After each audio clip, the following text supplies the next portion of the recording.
Telugu top singer హత్య తీవ్ర దుఃఖంలో సినీ ఇండస్ట్రీ. ఈ విషయాలను తెలియాలంటే కనుక వీడియో మీరు కంప్లీట్‌గా చూడండి. అప్పుడే మీకు కంప్లీట్ ఇన్ఫర్మేషన్ ఏంటో అర్థమవుతుంది. అదేవిధంగా చాలామంది వీడియో చూస్తున్నారు కానీ లైక్ అని కామెంట్ చేయట్లేదు.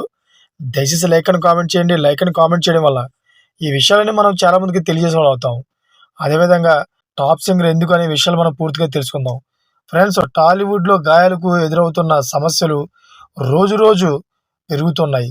ఒకప్పుడు వరుసగా సినిమాల్లో పాటలు పాడిన అనేక మంది సీనియర్ సింగర్స్ ఇప్పుడు అవకాశాల కోసం ఎదురు చూస్తున్నారు.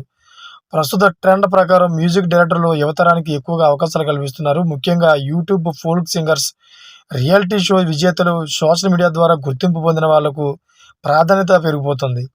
ఫలితంగా అనుభవజ్ఞులైన గాయకులకు అవకాశాలు తగ్గిపోయాయి. ఆర్థికంగా కష్టాల్లో పడే పరిస్థితి ఏర్పడింది. ఒకప్పుడు ఒక సినిమాలోని 6 పాటలకైనా 12 మంది సింగర్స్‌ను ఎంపిక చేయడంతో అందరికీ అవకాశాలు ఉండేవి. కానీ ఇప్పుడు టెక్నాలజీ అభివృద్ధి చెందడంతో, ఆటో ట్యూన్ సహాయంతో కొత్త వాళ్ళను ప్రయోగిస్తుండడం, మ్యూజిక్ డైరెక్టర్ల ప్రాధాన్యత మారిపోవడం వల్ల సీనియర్ గాయకులకు అవకాశాలు తగ్గిపోయాయి. గాయని కల్పన వంటి అనేక మంది సీనియర్ గాయకులు గత కొంతకాలంగా కొత్త సినిమాల్లో పాటలు పాడేందుకు ఒక అవకాశం రాక నిరాశలో ఉన్నారు. అయితే అంతేకాకుండా ప్రస్తుతం లైవ్ షో, అదేవిధంగా ప్రైవేట్ మ్యూజిక్ కన్సర్ట్స్ సంఖ్య కూడా తగ్గిపోవడంతో గాయకులకు స్థిరమైన ఆదాయం లేకుండా పోతుంది. ఇంటి కట్టే అద్దె కట్టడం, అదేవిధంగా కుటుంబాన్ని పోషించడం కూడా కష్టంగా మారుతుంది. ఇండస్ట్రీలో కొనసాగాలంటే మ్యూజిక్ వైపు మొగ్గు చూపాల్సిన అవసరం ఏర్పడింది.